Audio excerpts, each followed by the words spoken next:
सभी को प्यार भरा दंडी निरंकार।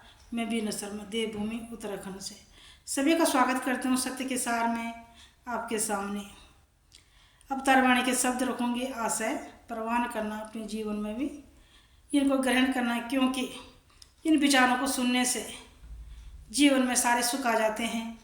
जो भी इनको ध्यान से सुनता है अपने जीवन में आजमा के देखना, क्योंकि इन विचारों को सुन के मन में शांति, घर में शांति सब आती है। ये परमात्मा की दिव्य वाणी है। इनको सुनने से जीवन का कल्याण हो जाता है, क्योंकि परमपिता परमात्मा सभी का है। सभी परमपिता की संतान हैं, तो सभी परमात्मा की इन वाणियों को ध्यान से सुने, अपने हृदय में धारण करें, अपने जीवन में सुख लाएं। क्योंकि हमारा प्रयास भी यही है कि सभी के जीवन में सुख आए, शांति आए। इसीलिए हम हमेशा यही प्रयास करते हैं कि आप सभी ध्यानपूर्वक सुने, अपने जीवन को सुखी बनाएं। लोग कहें कि कलयुग अंदर प्रभु को पाना खेल नहीं, जब तक करे न घोर तपस्या होता प्रभु से मेल नहीं। घर घाट सब छोड़ छाड़ के वन में जाना पड़ता है, मोह माया को तज के प्राणी प्रभु को पाना पड़ता है। भव सागर से पार हुआ वह जिसने गुरु मनाया है, कहे अवतार सिर्फ एक क्षण में घर को पाया है। तो जिसने भी गुरु मनाया है उसने घर को पाया है, एक क्षण में घर को पाया है। क्योंकि और जतन सब बेकार हैं। ज्ञान लेने से पहले मैंने भी बहुत जतन किए हैं परमात्मा पाने के लिए, पर परमात्मा नहीं मिला। न हमारे मन के अंदर शांति आई, न सुख आए।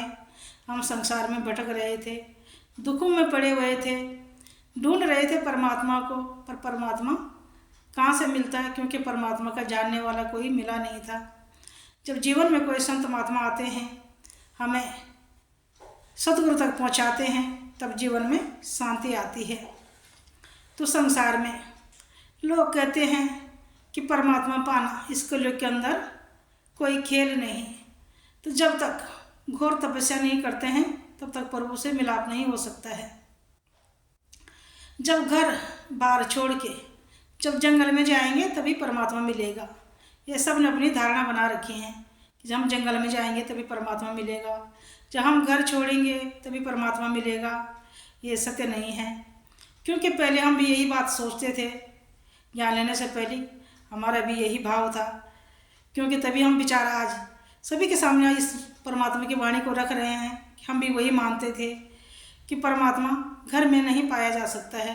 परमात्मा को तो कहीं दूर जाके ही परमात्मा मिलेगा। पर जब गुरु मिलता है तो परमात्मा गृहस्थ चलाते हुए भी हम परमात्मा के दर्शन कर सकते हैं, परमात्मा की प्राप्ति कर सकते हैं, परमात्मा से मिला जा सकता है। पर गुरु के द्वारा बिना गुरु संभव नहीं है। क्योंकि जब तक गुरु जीवन में नहीं आया तब तक प्राप्ति नहीं हो सकती। गुरु मिला तो भगवान मिल गया।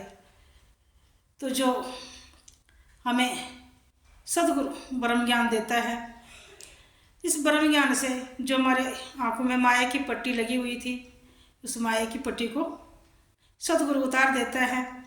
पार ब्रह्म परमात्मा को हाजिर नाजिर दिखा देता है।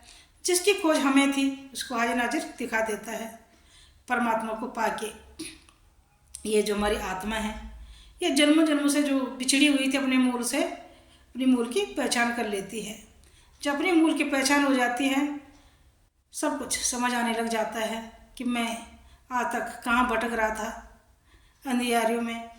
आज गुरु मिला, उजाला जीवन में आया, प्रकाश जीवन में आया। आज परमात्मा ने अपना फैलाव हमें दिखा दिया गुरु के माध्यम से। जब हमने परमात्मा को देखा, ये तो सर्वव्यापी है, हर जगह मौजूद है, कोई जगह खाली नहीं है जहाँ परमात्मा नहीं है। ये तो कण कण में विराजमान है, हमारे सामने है। तो देख के ये आत्मा खुश हो गई और शांत चित्त हो गई। अपने जीवन का कल्याण ये मनुष्य योनि में ही हो सकता है। सभी हम खोज करें और परमात्मा की प्राप्ति हो सकती है। परमात्मा को हाजिर नाजिर हम देख सकते हैं। देख के अपना जीवन का कल्याण करें। जब परमात्मा को हम हाजिर नाजिर देखेंगे तभी हमारा ये लोक सुखी पर लोक सुहेला तभी होता है। धन्यवाद।